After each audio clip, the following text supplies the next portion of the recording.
Ah, DSW, birthplace of the humble brag. Here, the shoes are so good, no one would ever know how little you paid. If you didn't go telling everyone, that is. And with never-ending options for every style, mood, and occasion, all at really great prices. We'll definitely give you something to brag about. So go ahead, stock up on fresh sneakers from your favorite brands. Or try those boots you always secretly knew you could pull off. Find the shoes that get you at prices that get your budget at DSW stores or DSW.com.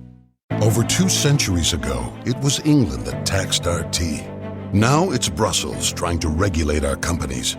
Under new European regulations, American businesses face crushing fines, forced disclosures, and foreign red tape that kills jobs here at home. America's laws should be written in America, not Brussels. Reject European regulatory overreach and uphold Trump's trade deal. Paid for by Americans for limited government. It's time for the best coverage of the top stories in sports.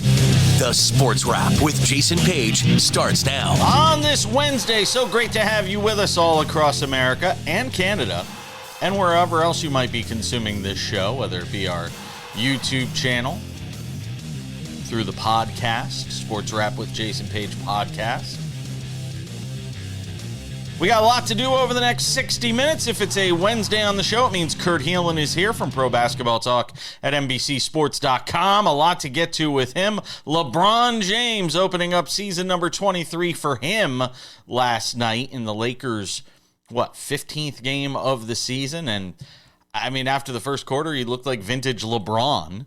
We'll get into that.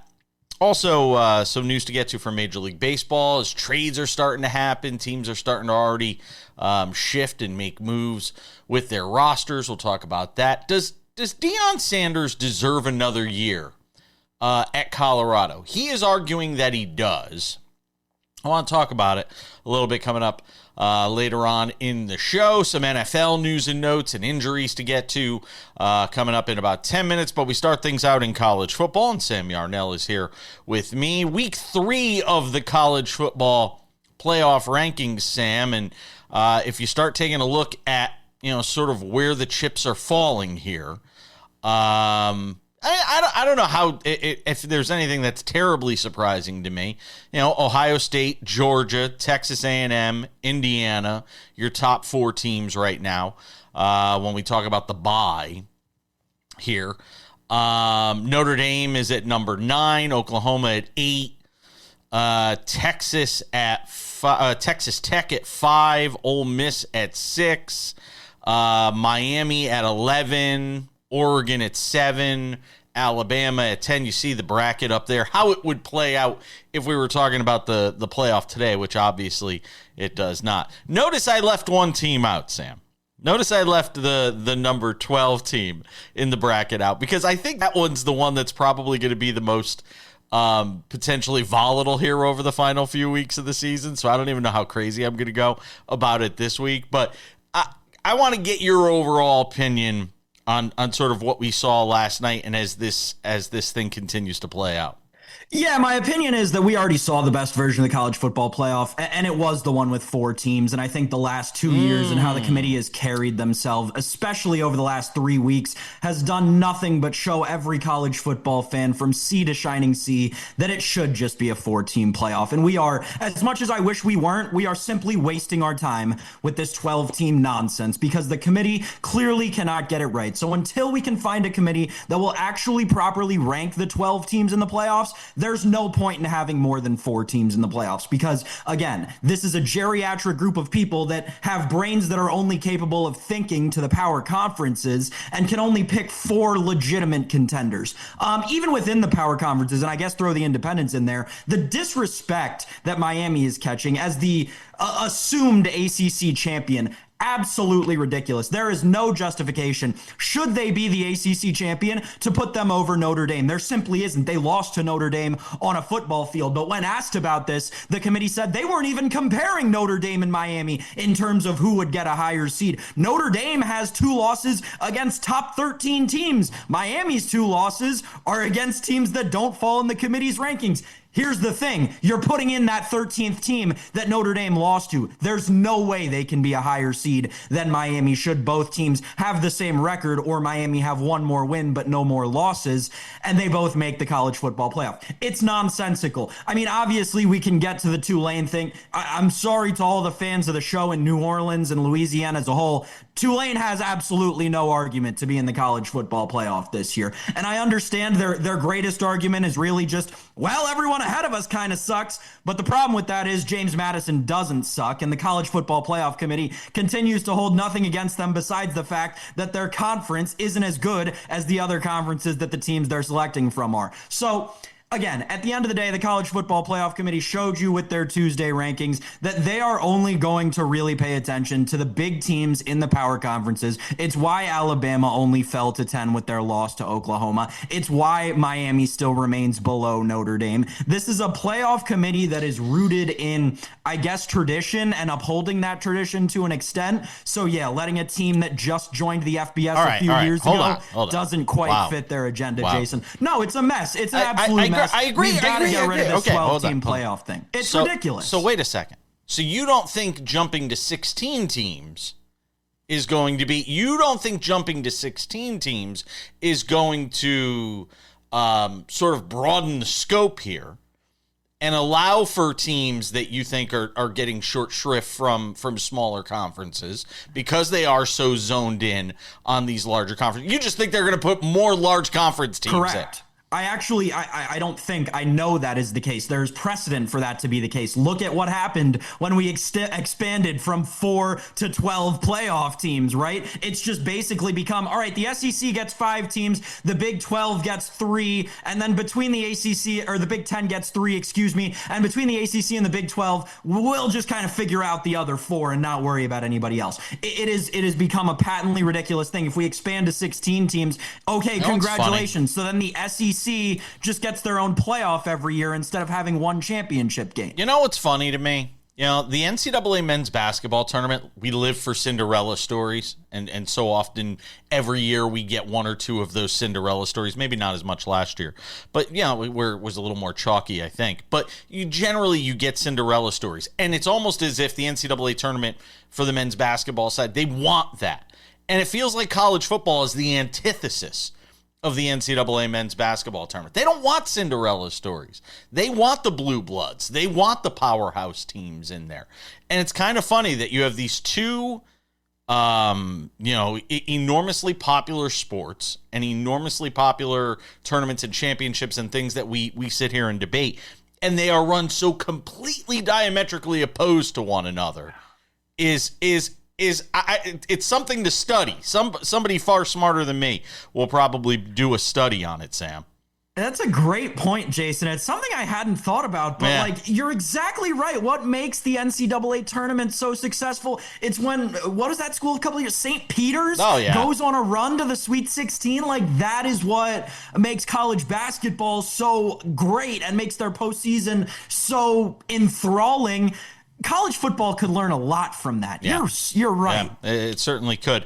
If we're looking at, by the way, real quick in the final 30 seconds here, the rankings, or I should say the odds for this: Ohio State plus 185 on FanDuel, Indiana plus 500, Texas A&M plus 750, Notre Dame plus 950, Georgia and Oregon 10-1 and 13-1, respectively. That's what we got. Let's get to some NFL. Some injury notes to get to. Can the Texans do it again? They might have to this week.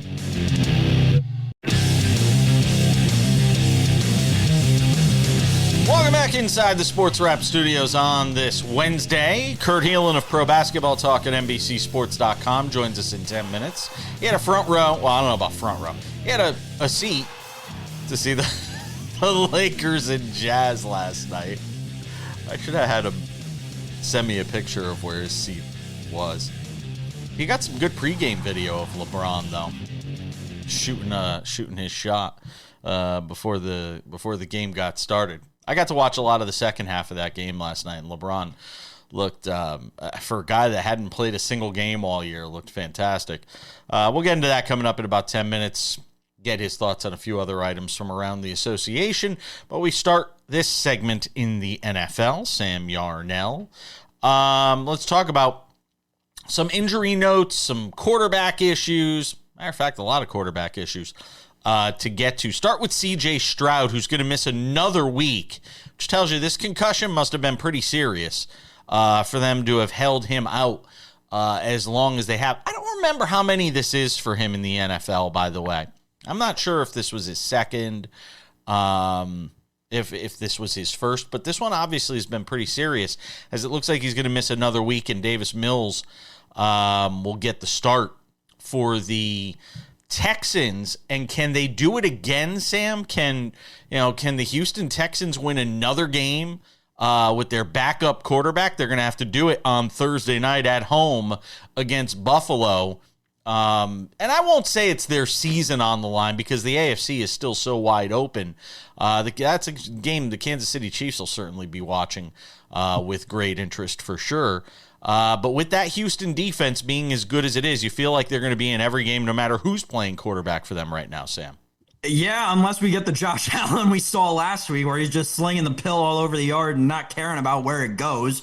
Again, if the Bills are playing this style of football that we saw them play against the Bucs, where it's like, all right, training wheels, handbrakes, they're all off. Josh, just go win us a football game. We might get 100 points in this game. Legitimately, the Bills might score 10 touchdowns. I don't know about that with that Houston defense, man.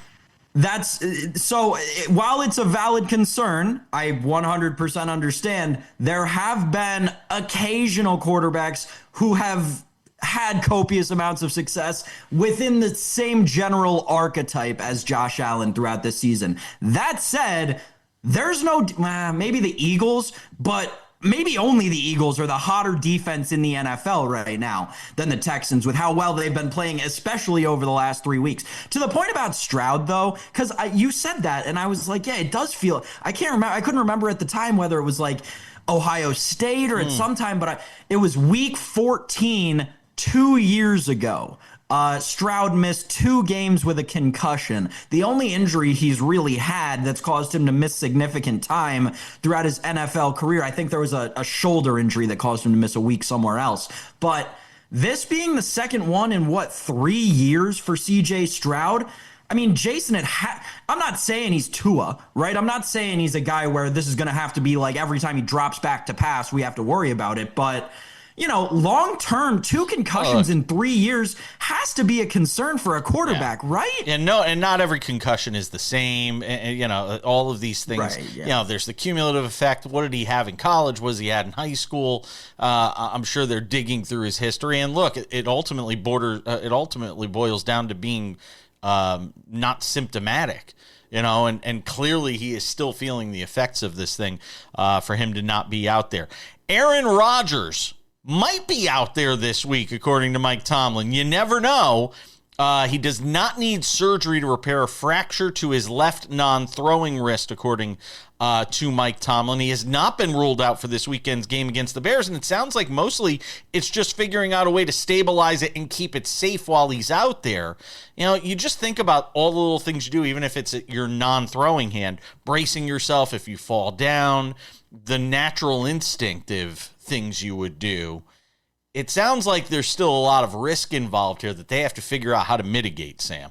Yeah, I don't think the risk is necessarily, Jason, it doesn't sound like, from what Tomlin's saying, at least in the motion, it feels more like they're worried that something like last week is going to happen. He's going to try and catch himself. And, like you said, the wrist is a tough thing, right? It is. There are 1 bazillion little bones in here and stuff, and they all get shifted all over the place, and so many surgeries if it really does get messed up. So I don't know. But then again, it's a 40-whatever-year-old quarterback. Do you have time to err on the side of caution? No, you don't. And, their season's sort of being on the brink because they could be a wild card team. They could also wind up being a division winner, and they could also wind up missing the playoffs here in Week 12. There's a lot of possibilities as it relates to this Pittsburgh Steelers team. One more I want to get to today, and that is, maybe 2 if we have time. Shedeur Sanders is going to start this week, as Dylan Gabriel's dealing with a concussion, I believe. So it's going to be Shedeur Sanders getting his first full start as an NFL quarterback. And I've heard a lot of people going back and forth on how he played in this game, 4 of 16, the interception, all of this stuff.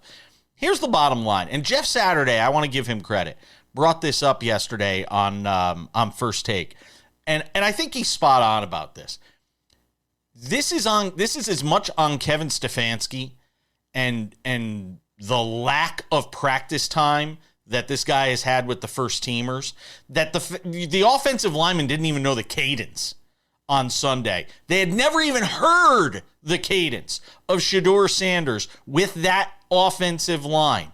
And you just expect them to go out there and play. And to people, the lay people that watch football, they're going to go out there and say, see, we told you, Shedeur can't play in the NFL. When the fact of the matter is, you have to know and understand the nuances that are going on here before you analyze what he did on the field. Getting thrown into a game when he doesn't get to practice with the first teamers. And again, I'm not here to carry water. I'm not doing, as Sam would point out, the Josina Anderson thing and carrying water for Shedeur Sanders, Sam.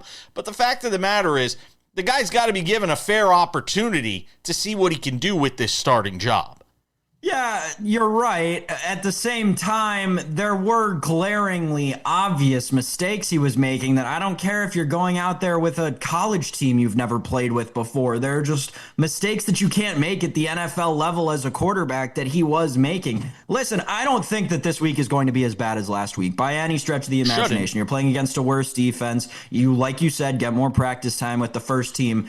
But I don't think Shedeur Sanders is an NFL quarterback. That is too early to not say. What I think. It's too early. It's just too early to say. After year one of Bryce Young, we thought he wasn't an NFL quarterback, and look now in year 3.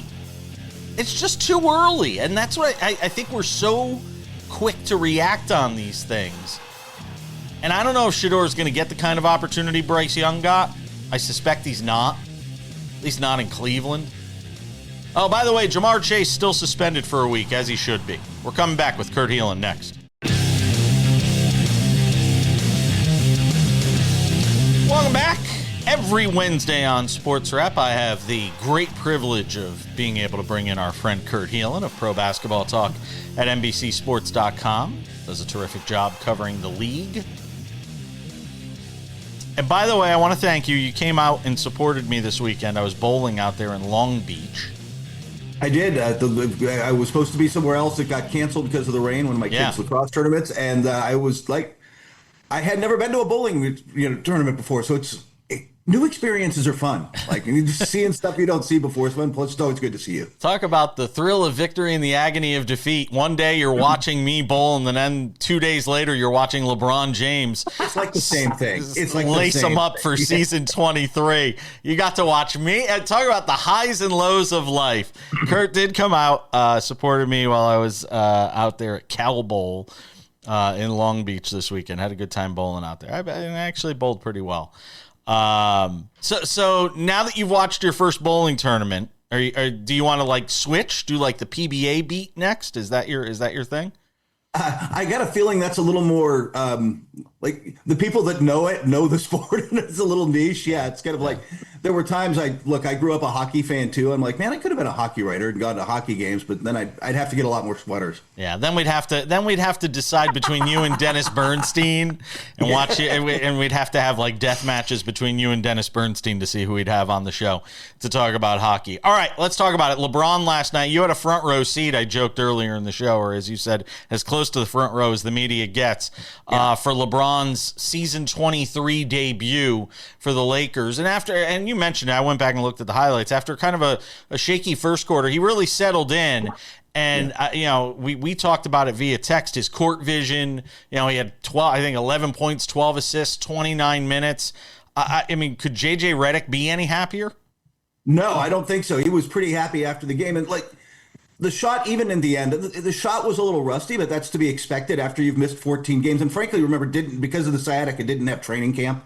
So some of the physical stuff was a little rusty, and he talked about needing to get his wind back. They were trying to keep him at 28 minutes. He got up to like 29 and a half. But that said, what was clearly still there is just the mental side of it. You saw the passes, the court vision, the ability to just drive. And when he got comfortable, drive in and kick out and find guys.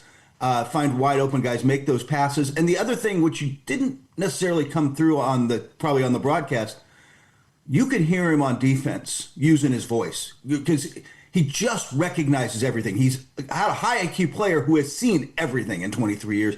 So he's calling stuff out and directing DeAndre Ayton, and it showed in the second half when the Laker defense kind of got serious and started to give the Jazz some trouble. I'll tell you the one thing that blows my mind, Kurt, and I texted this to you last night, but I wanted to share it with the audience. He takes a game that has the best players in the world on the court, an NBA game, and watching him out there, it's like another day at the Y with the guys. That's what astonishes me watching him in that game last night. First game, all these guys have already been playing for a month. And he's out there, and it looks like, Thursday night at the Y with just a bunch of guys when he's out there on the floor. It's so hard for me to put it into focus, but that's the best way I could say it, watching him last night.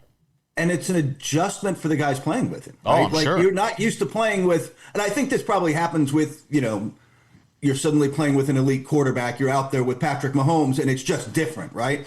And you have to be a little different. And DeAndre Ayton talked about it. Like with him, they're a little more used to it because they've been playing with Luka, who also throws just ridiculous passes, right?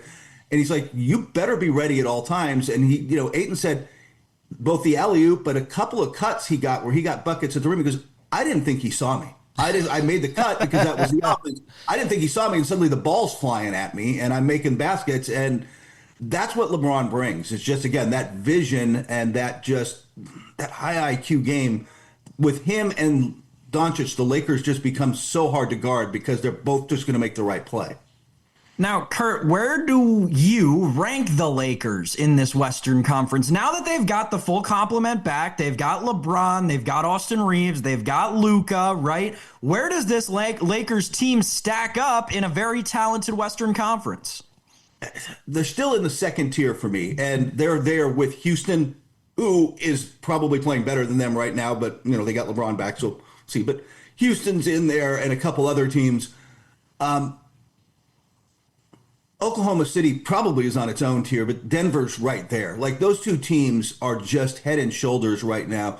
And Oklahoma City in particular, if you watch them, it's kind of just like they didn't lose a beat from last year. They're just smooth mid-season, and the defensive rotations, Denver's defensive rotations are sharp. Those teams just look a step above, and part of that's just continuity. Same players, same system coming back. Denver obviously added some guys, and Cam Johnson is just starting to find his footing. On the flip side, Oklahoma City's 14-1, a historic point differential so far through 15 games. Oh, and by the way, their second best player hasn't set a foot on the court yet. Crazy. I know. It blows your mind. Are the Lakers a 3-and-D guy away? Is that the piece that they need to get them to that next tier? Is that a Herb Jones? Like where are we going here if we're talking about the Lakers being able to get to that next tier?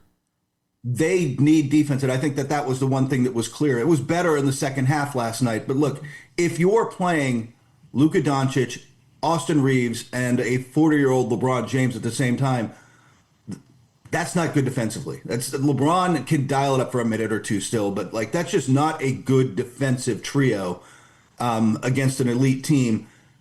We can debate whether DeAndre Ayton's ultimately the rim protecting center they need. He's been good so far, but you are spot on. Herb Jones would be ideal, but someone of that, a 3-and-D guy, you've got to have somebody who can space the floor and they can't sag off, which is the problem right now. Look, Jared Vanderbilt's exactly the defender they need, but they can just sag off him. And that's why Rui Hachimura starts, right? Rui gives them some defense, but you got to respect his offense.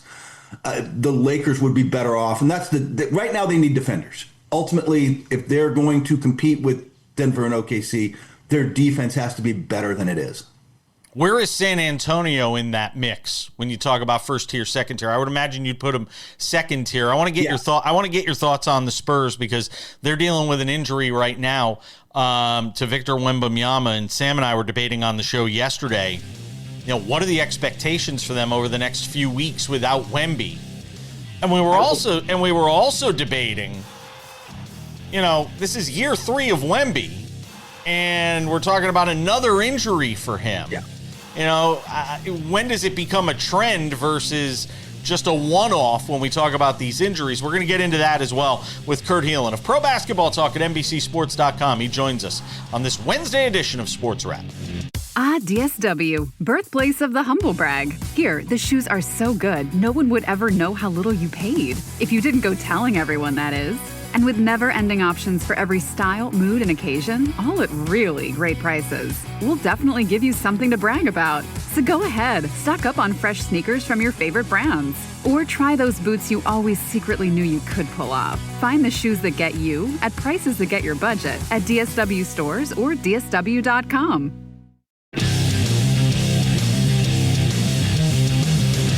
Kurt Helin of Pro Basketball Talk at NBCSports.com joins us every Wednesday here on Sports Wrap. So we were talking about the Wemby injury. Going to be a few weeks.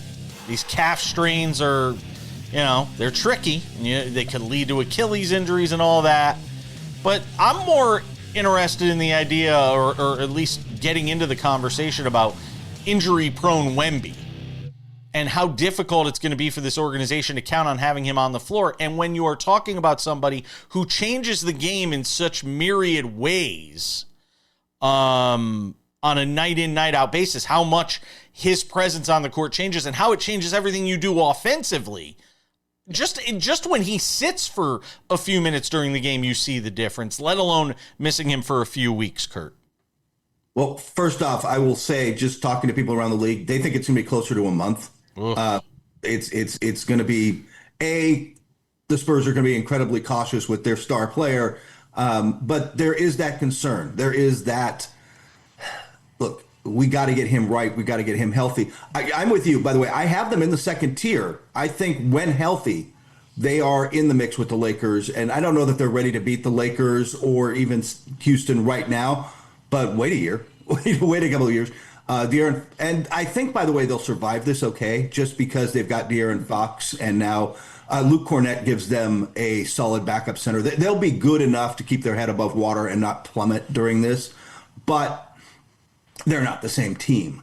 And the Wemby concern is legitimate. This, like you said, third year, he's going to miss time. And look, I had a conversation. This is where it is. I had a conversation with a scout last night saying, well, I assumed I was going to put Wemby as Defensive Player of the Year at the end of the season. We'll see how it shakes out. It's a little early to think about it, but who's next? Is it Chet Holmgren? Is it, Tyson Daniels? Who's next on that list? Because suddenly he's not going to get to 65 games. Oh, Sam's got one for you. Sam's got one for you. Look at him. Ready, Kurt? Ready? Yeah. I hope you're sitting down for this. Payson Wallace. Ooh, Payson Wallace. And it leads into the Thunder, which you mentioned earlier, and I wanted to get your perspective on this, specifically with relation to awards and the Thunder. Mark Dagnall, we've been talking, you talked last segment about how good the progression has been season to season for the Thunder. It looks like they haven't lost a step. Well, Mark Dagnall's pretty far down the line when you're looking at the current odds for favorite to win Coach of the Year. What does he have to do to win that award this year? Well, obviously send the media gifts. We all want no. No, honestly, his problem is that he won it, right?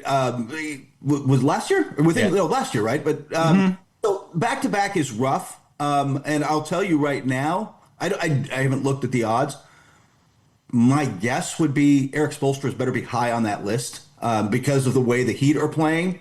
The style in which he is, a coach to go out and radically change to fit his personnel. Plus, Spo's been the best coach in the NBA for a while now, and one of them, and hasn't gotten one. In part because nobody was going to give it to him when he had LeBron and Bosh and Wade, right? When they were winning, like all those games. And so there'd be a body of work thing there that's something to watch as a bettor. I'm just telling you, that's a guy to watch. We'll see how this holds up and how that system holds up over the course of a season. But Dagnall should be there. He is not keeping a team focused and motivated and not having the human nature of, man, we got this, right? Not having that happen. Part of that's the locker room, but coach deserves a lot of credit for that. Former student manager at the University of Connecticut, by the way, Mark Dagnall. Eric Spoelstra, by the way, currently has the same odds as Mark Daigneault. So you bettors out there, listen to what Kurt's saying real closely. He's giving you some good insight. The favorite right now is JB Bickerstaff, Kurt, obviously because the Pistons are on this 11-game win streak atop the Eastern Conference. What do you put, now having seen 14 games of their season, 15 games of their season, what do you put the Pistons' chances at actually winning the Eastern Conference this year in a year where everyone says it's more wide open than it's ever been? Well, they're saying that because it's more wide open than it's ever been. First off, I think that is a legitimate thing. The Knicks are probably, I like the Knicks playoff ceiling higher, especially if Mitchell Robinson's, they need Mitchell Robinson, and the Cleveland is right there. They haven't started fast, but I think they get there. Detroit, I think they feel like a player away, but I will tell you that the expectation almost, if not the buzz, is that come the trade deadline, Lauri Markkanen's going to be available and Detroit's going to go get him, and that's exactly what they need. They are, to me, one shot creator away, one more scoring, because in the playoffs, I can load up on Cade and make life difficult. And that leaves Jaden Ivey once he gets healthy. And there's guys you can roll into that a little bit, right? But you need another elite scorer. If you put Lauri Markkanen, especially his ability to work off the ball, but also create a little for himself, that would be a hand-in-glove fit for them. And then they're right there. Then to me, they are smack in the middle of this thing. How cringeworthy was this moment with Draymond Green and the fan in New Orleans the other night? How concerned is the NBA about incidents like this? They only gave him a warning, which was interesting. They didn't no fine there. Well, it's not like they were chest to chest. No, it wasn't. It wasn't that. He didn't go into the stands. They look. The media doesn't really. The league doesn't really like players. Man, those guys are paying money to get in the room. You don't want to mess with them, but there's a lot of players now willing to stand up for guys they think are crossing the line with what is being said about family or whatever. And and often, honestly, that's what gets you. Gets people in trouble. It's not, you can say what you want about the players. They've heard it all, but sure, you drag their family into it and it's a very different game, but they're standing up to it in a way. They're not taking it from fans. There's a line that, man, and we could get into the whole societal lines being crossed thing if we want for another day, but that's bleeding over into sports. Kurt Helin, Pro Basketball Talk at NBCSports.com. I got another question I'm going to ask him. We'll use it as a bonus question, so look for it on YouTube Shorts later on. We're coming back. Welcome back to the show. Odds and Ends wraps it up in about 10 minutes. We did some college football to begin the show today, talking about the college football playoff rankings, the third installment of those for this season.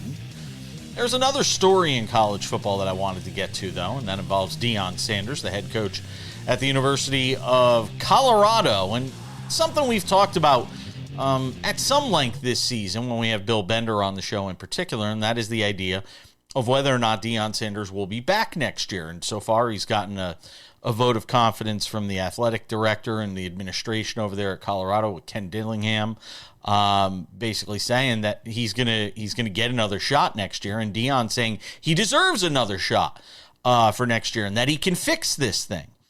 And Sam, I have to wonder this out loud, and I was thinking about this last night when I was putting this segment together, that when it comes to Deion Sanders, if you just strip the name Deion Sanders away and we say John Smith, coach of Colorado, and you look at what the Buffaloes have done now in almost 3 full seasons of the Deion Sanders experience, I don't call him by his nickname, by the way. You got to win something as a coach if you want to have a nickname as a coach.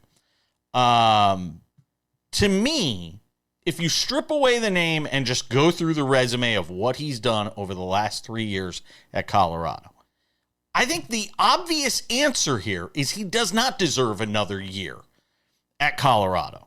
He does not deserve another season.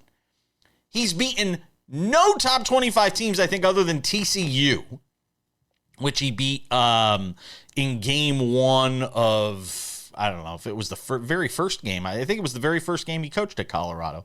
It might have been that he beat TCU. Other than that, Show me the landmark wins for Deion in his 3 years at Colorado. You can't. Now, if you want to say the program's better off than when he found it, that's not a high bar. The program was in shambles. It was literally a steaming pile of cow dung when he took it over. So to say he made the program better in the time that he's been there isn't exactly a high bar. And I think even Deion would have to admit that in his heart of hearts. So, the question I ask is, if he's there for one more year, why should we expect anything to change next year? And all you're doing, if you're Colorado, is just losing another year under Deion Sanders as your head coach. I'm just, like I said, I went through the resume last night, and I'm like, this guy doesn't deserve another year, Sam. Yeah, there's no justification for Deion Sanders getting another year. The reality of his coaching tenure is this: he's below 500, 0-1 in bowl games, has finished the season ranked inside the top 25 once when he was ranked 25th. So that doesn't really count. Here's the reality of Deion Sanders' coaching tenure, and I'm sorry this isn't just at Colorado. It goes back to Jackson State, but that's not really the point of this conversation. It's definitely the tenure of his time at Colorado. He rode the coattails of one good player. He had one player who was better than most college football players at that time in Travis Hunter. And he rode his coattails all the way to the, small amount of success that you could get off of having one of the best college football players in the nation on your team and surrounding him with essentially no talent, which is what happened at Colorado. I'm sorry, it's true. There was one NFL talent on any side of that field, and it was Travis Hunter, and he wasn't even a first-round talent, but that's a conversation we have to wait until next year to have.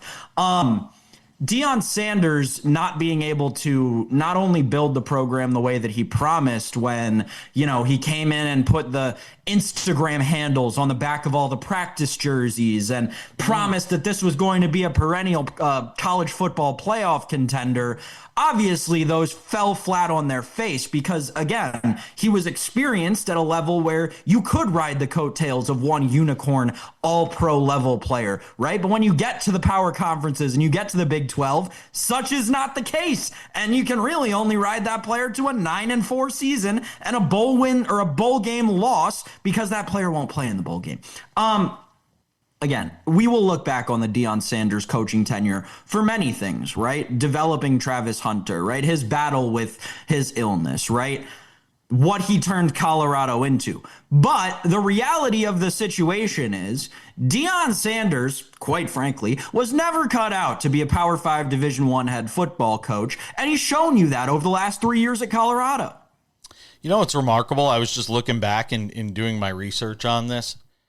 Stephen A. Smith in January said that Deion Sanders was the thing that could turn around the Dallas Cowboys. I wonder if he'd like to revisit that statement. I'm just curious. Do we still, is there anything that tells us that Deion, and based on what we saw of him at the collegiate level, if you put him in the NFL, it would be any different? I wonder if, because maybe it's just the inability to recruit talent. Maybe it's the inability to get guys to come and play at Colorado, because now he's had 3 full years. And maybe the argument for Deion is year 4, it would be completely his guys. That by the time you get to year 4 in this thing, it's completely in his mold, completely in his image. Maybe that's the argument for a year 4 of Deion at Colorado. But I do wonder if he went to the NFL with already, where you have a GM that's responsible for bringing in talent, where you have scout and talent evaluators who are handling the draft and all that, and all Deion was a coach, I wonder if it would be any different. My initial assessment would be no, because I don't think his in-game coaching skills are anything to write home about either. So I wonder if it would be any different. I don't know. I don't know if we'll get a chance to find out. I suspect this is going to be his last job. My immediate reaction when you say that about the coach thing is, the only difference is he probably would have been fired sooner. Yeah, there's a lot more knee-jerk in the NFL. But I wonder if based on his name, he'd get a little more rope, so to speak. Maybe. Odds and Ends wraps it up next with some baseball notes. Don't go anywhere.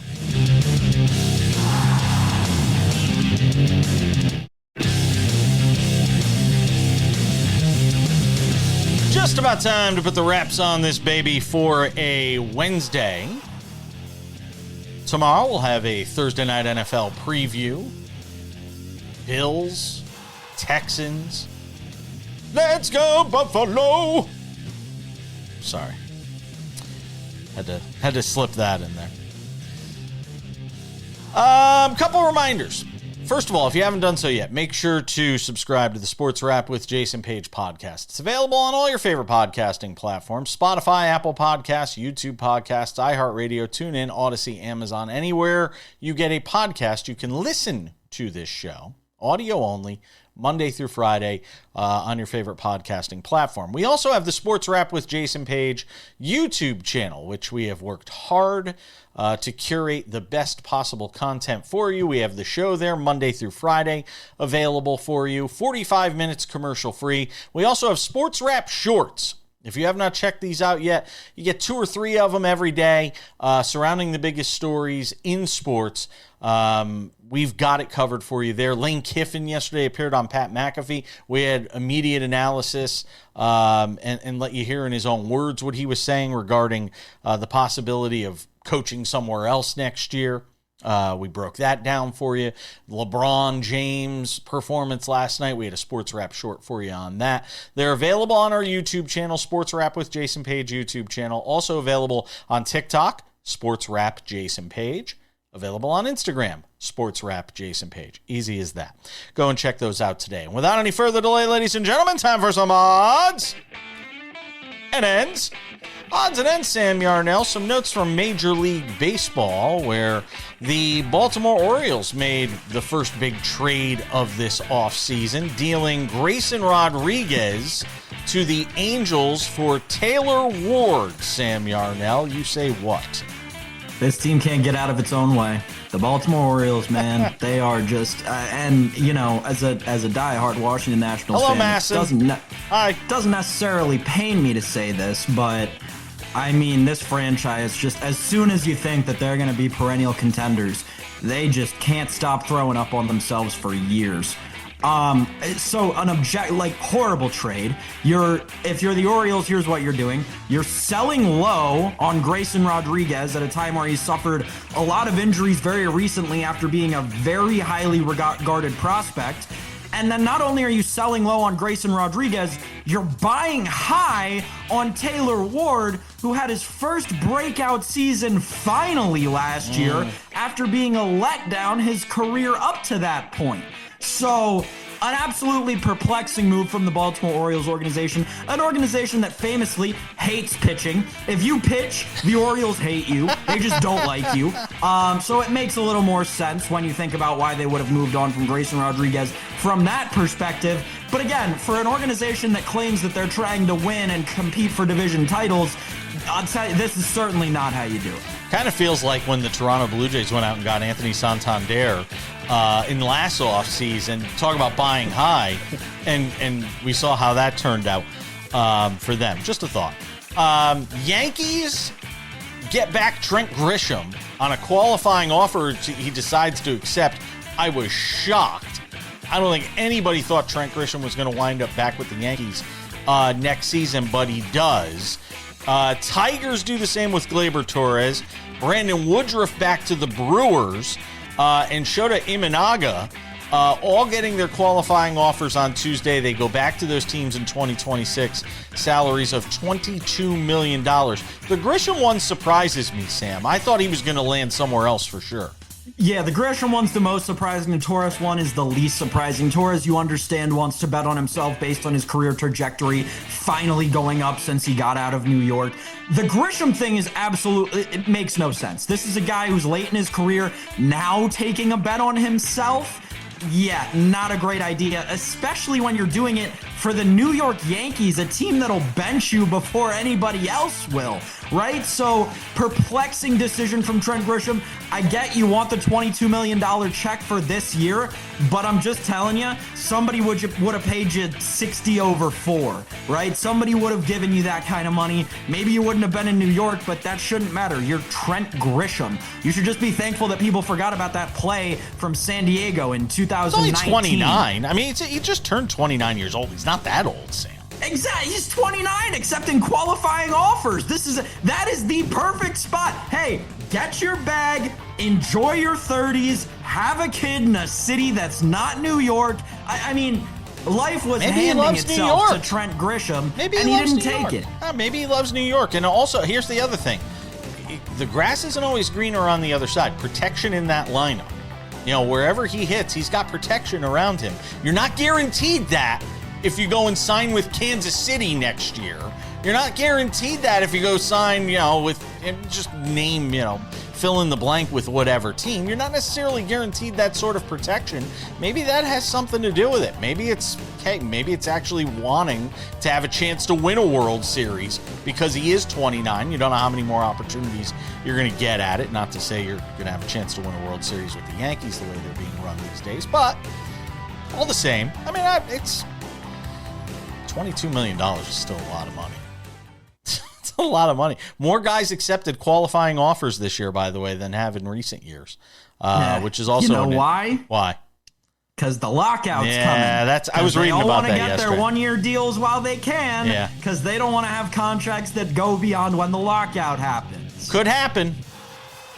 I'd still be shocked if baseball found a way to shoot itself in the foot right now, given all the success it had in 2025. But owners, players could be at loggerheads on the issue of a salary cap. We got to go. Thanks to Kurt Helin. Thanks to you, Sam. We'll see you all back here on Thursday. Over 2 centuries ago, it was England that taxed our tea. Now it's Brussels trying to regulate our companies. Under new European regulations, American businesses face crushing fines, forced disclosures, and foreign red tape that kills jobs here at home. America's laws should be written in America, not Brussels. Reject European regulatory overreach and uphold Trump's trade deal. Paid for by Americans for Limited Government.